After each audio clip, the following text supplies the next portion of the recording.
ಅದೊಂಥರ ಒಂದು ಫೀಲಿಂಗ್ಸ್ ಇದೆ. ಹೋಗ್ಬೇಕಾದ್ರೆ ಏನೋ ಒಂಥರ ಬೇಜಾರು ಇಷ್ಟ.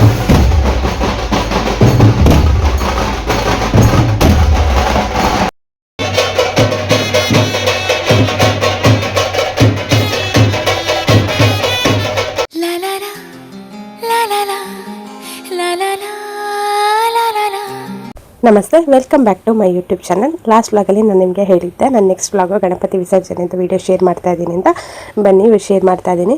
ನಾನು ಮತ್ತು ಆಯುಷ್ ಇಬ್ಬರು ಭೂತನಕಟ್ಟೆ ಅಂದರೆ ಗಣಪತಿ ಬಿಡೋಲ್ಲಿ ಬಂದ್ವಿ. 9 days ಏನೋ ಕೂರಿಸಿದ್ರು ಈ ಸತಿ ಬೆಟ್ಮಕ್ಕೆಯಲ್ಲಿ. ಸೊ ಇದು ಲಾಸ್ಟ್ ಡೇ, ಇವತ್ತೇ ವಿಸರ್ಜನೆ. ನೋಡ್ಬೋದು ಯಾವ ಥರ ತಯಾರಿ ಮಾಡ್ಕೊಂಡಿದ್ದಾರೆ ಅಂತ ಹೇಳಿ. ಸೊ ತುಂಬಾ ಗ್ರ್ಯಾಂಡಾಗಿ ಮಾಡ್ತಾರೆ. ಏನಂದ್ರೂ ಆಗಲಿ, ಗಣಪತಿ ಫಂಕ್ಷನ್ ಆಗಲಿ ಅಥವಾ ದೀಪಾವಳಿ ಏನೇ ನಮ್ಮ ಏರಿಯಾದಲ್ಲಿ ಮಾಡಿದ್ರು ಅದು ತುಂಬಾ ಚೆನ್ನಾಗಿ ಮಾಡ್ತಾರೆ ಆ ಕಮಿಟಿಯವರು. ಇವತ್ತು ನೋಡ್ಬೋದು ಎಷ್ಟು ಅದ್ದೂರಿಯಾಗಿದೆ ಅಂಥೇಳಿ.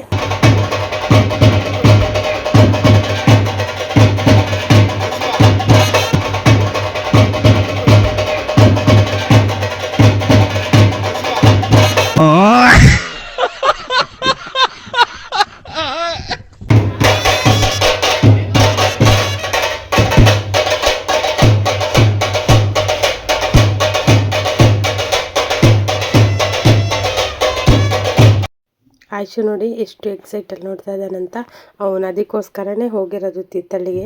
ಇದನ್ನೊಂದು ಎಂಜಾಯ್ ಮಾಡಬೇಕು, ನಾನು ಸಖತ್ತಾಗಿ ಡ್ಯಾನ್ಸ್ ಮಾಡಬೇಕು ಅಂಥೇಳಿ. ಸೊ ಎಲ್ಲರೂ ನೋಡಿ ತಯಾರು ಮಾಡ್ಕೊಂಡಿದ್ದಾರೆ. ಅಂದರೆ ಹುಲಿ ವೇಷದವರಾಗಲಿ ಅಥವಾ ಬೇರೆ ಬೇರೆ ಏನು ವೇಷ ಹಾಕಿದ್ದಾರೆ ಅವರಾಗಲಿ, ನಾಸಿಕ್ ಅವರಾಗಲಿ ಎಲ್ಲರೂ ರೆಡಿಯಾಗಿದ್ದಾರೆ. ಈಗಿಂದನೇ ಸ್ಟಾರ್ಟ್ ಮಾಡ್ತಾ ಇದ್ದಾರೆ ಕುಣಿಯೋಕ್ಕೆ. ಅಂದರೆ ಇನ್ನೂ ಏನು ಗಣಪತಿನ ಎಬ್ಬಿಸಬೇಕು ಅಲ್ಲೇ ಆವಾಗಲೇ ಶುರು ಹಚ್ಕೊಂಡಿದ್ದಾರೆ. ಸೊ ಒಂಥರ ನಮಗೆ ನೋಡೋರಿಗೂ ಒಂಥರ ಸಖತ್ ಖುಷಿ. ಇನ್ನೇನು ಒಂದು ಸ್ವಲ್ಪ ಹೊತ್ತಲ್ಲೇ ಗಣಪತಿನ ಎತ್ತುತ್ತಾರೆ. ಗಣಪತಿನ ಎತ್ತಿ ಗಾಡೀಲಿ ಇಟ್ಟು ಆನಂತರ ಪೇಟೆಲ್ಲೆಲ್ಲ ಮೆರವಣಿಗೆ ಮಾಡಿ ಮತ್ತೆ ಅದೇ ಏರಿಯಾ ಅಂದರೆ ನಮ್ಮದೇನು ಏರಿಯಾ ಇದೆ ಬೆಟ್ಮಕ್ಕಿ ಏರಿಯಾ, ಅದೇ ಏರಿಯಾಕ್ಕೆ ಬಂದು ಅಲ್ಲೇ ಒಂದು ಹೊಳೆಯಲ್ಲಿ ವಿಸರ್ಜನೆ ಮಾಡುವಂಥದ್ದು. ನೋಡಿ ಈಗೆಲ್ಲ ಸೇರಿ ಗಣಪತಿನ ಎತ್ತಾ ಇದ್ದಾರೆ.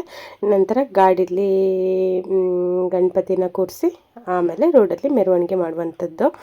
ಸೊ ಬನ್ನಿ ನೋಡೋಣ.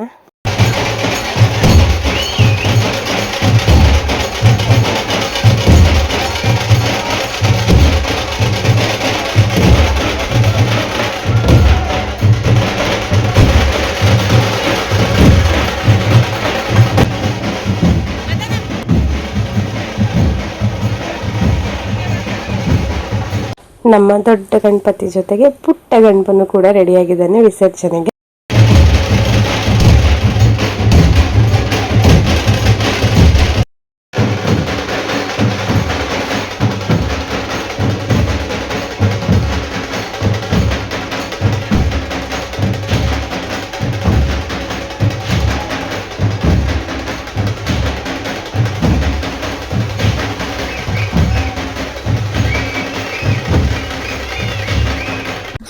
ಬ್ಯಾಂಡ್ ಸೆಟ್ಟವರಾಗಲಿ, ಹುಲಿನ ಡ್ಯಾನ್ಸ್ ಮಾಡೋರಾಗಲಿ ಎಲ್ಲರೂ ಕೂಡ ನಾನ್ ಸ್ಟಾಪಲ್ಲಿ ಗಣಪತಿ ಕೂರಿಸೋ ತನಕನೂ ಕುಣಿತಾನೆ, ಜೋಶಲ್ಲೇ ಇದ್ದರು, ಬಡಿತಾನೆ ಇದ್ದರು.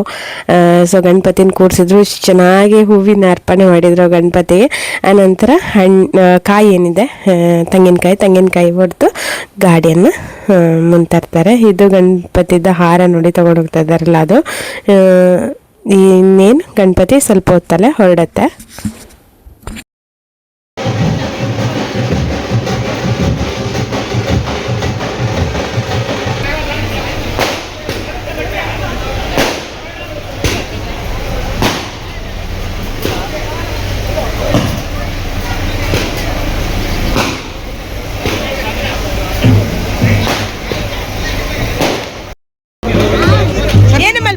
ಓಪನ್ ಐತೆ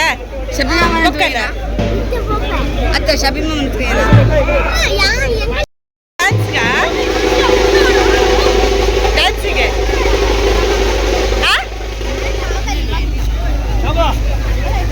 ಚುಮ್ಮಿ ಮತ್ತೆ ನೀ ಗುಂಡಮ್ಮ ಹಾಕಿದ್ದಿ ಅಲ್ಲ? ಹೌದು.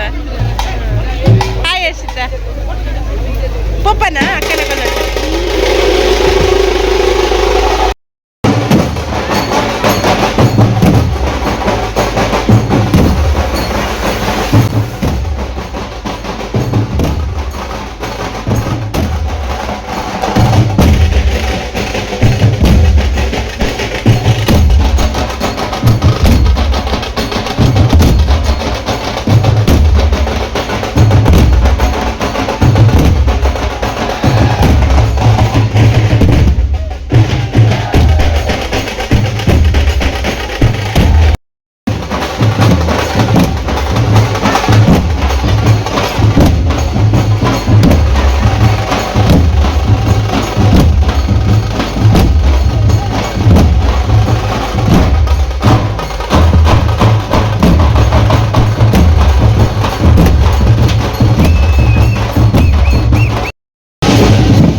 ಇನ್ನೇನು ಗಣಪತಿ ಹೊರಟೇ ಬಿಡ್ತು. ಎಲ್ಲ ವೇಷಭೂಷಣಗಳು ಕೂಡ ರೆಡಿ ಆದರು. ನಾಸಿಕ್ನವರಾಗಲಿ ಎಲ್ಲರೂ ಪ್ರತಿಯೊಬ್ಬರು ರೆಡಿ ಆದರು. ಹಾಗೆ ನಮ್ಮ ಬಾಯ್ಸ್ ಮತ್ತು ಗರ್ಲ್ಸ್ ಕೂಡ ರೆಡಿ ಆದರು ಹಿಂದೆ, ಅಂದರೆ ಡ್ಯಾನ್ಸ್ ಮಾಡಲಿಕ್ಕೆ.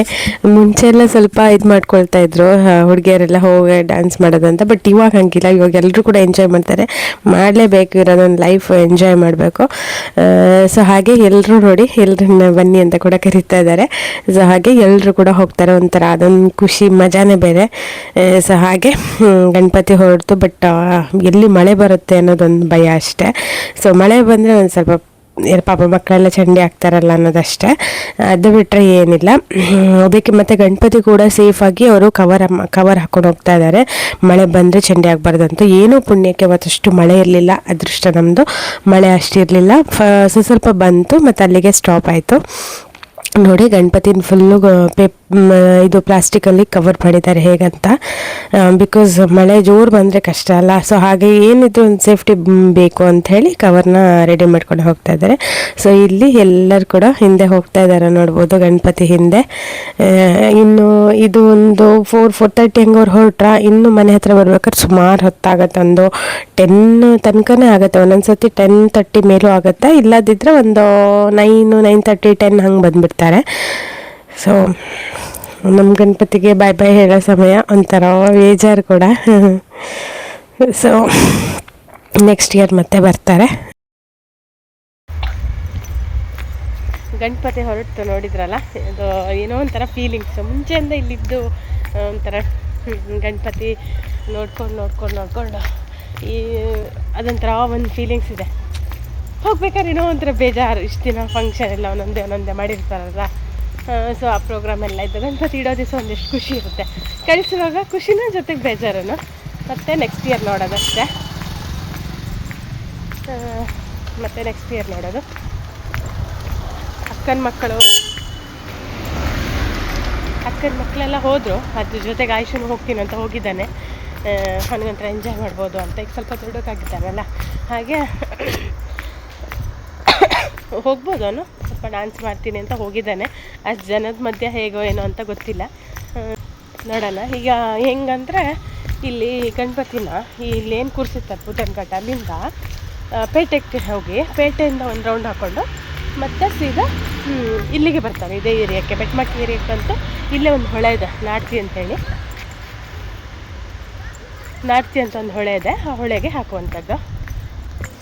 ಬೇಡ ಅಂತ ಹೇಳಿದ್ರೆ ಸಖತ್ ಬೇಜಾರಾಗ್ತಿತ್ತು ಅವನಿಗೆ. ಅವನು ಅದಕ್ಕಂತಾನೆ ಹೊರಟು ಹೋಗಿದ್ದಾನೆ. ನನ್ನ ತಮ್ಮನ ಜೊತೆ ಕಳ್ಸೋಣ ಅಂದರೆ ಅವನು ಸಖತ್ತು ಡ್ಯಾನ್ಸ್ ಎಲ್ಲ ಮಾಡ್ತಾ ಎಲ್ಲಿ ಹೋಗ್ತಾನೆ ಅನ್ನೋದು ಅವನಿಗೆ ಗೊತ್ತಿರೋಲ್ಲ. ಅಂಥದ್ರಲ್ಲಿ ನಾನು ಅವನ ಜೊತೆ ಕಳಿಸಿದ್ರೆ ಅವ್ನು ನೋಡ್ಕೊಳಕ್ಕಾಗೋದಿಲ್ಲ. ಯಾಕೆಂದರೆ ವರ್ಷಕ್ಕೊಂದ್ಸತಿ ಇದು ಎಂಜಾಯ್ ಮಾಡುವಂಥದ್ದಲ್ವ. ಸೊ ಫ್ರೆಂಡ್ಸ್ ಜೊತೆಗೆ ಇರಬೇಕಾದ್ರೆ, ನಲಿಬೇಕಾದ್ರೆ ಅದು ಗೊತ್ತಾಗೋದಿಲ್ಲ. ಖುಷಿಗೆ ಎಂಟರ್ಟೈನ್ಮೆಂಟಲ್ಲಿ ಗೊತ್ತೇ ಆಗೋದಿಲ್ಲ. ಹಾಗಾಗಿ ಅಕ್ಕನ ಮಗಳು ಕೂಡ ಹೋಗಿದ್ದಾಳೆ, ಅವಳ ಜೊತೆ ಕಳಿಸಿದ್ದೀನಿ. ನೋಡೋಣ, ಅವನೊಂದು ಎಂಜಾಯ್ ಮಾಡಲಿ ಅಂತ. ಅವನ ಪಾಪ ಅದಕ್ಕೋಸ್ಕರನೇ ಬಂದಿದ್ದಾನಲ್ಲ, ಅದಕ್ಕೆ ಎಂಜಾಯ್ ಮಾಡಲಿ ಅಂತ ಕಳಿಸಿದ್ದೀನಿ. ಸೊ ನಾ ಮನೆಗೆ ಬಂದೆ. ನನ್ನ ಡ್ಯೂಟಿ ಅರ್ಧದಲ್ಲಾಗಿದೆ, ವರ್ಕ್ ಕಂಪ್ಲೀಟ್ ಮಾಡಬೇಕಿನ್ನು. ಮತ್ತು ಸಂಜೆ ಮತ್ತೆ ಬರುತ್ತಲ್ಲ ಗಣಪತಿ, ಆವಾಗ ನಾನು ಮತ್ತೆ ಲಾಗ್ನ ಕಂಟಿನ್ಯೂ ಮಾಡ್ತೀನಿ. ಓಕೆನಾ? ಬಾಯ್ ಬಾಯ್.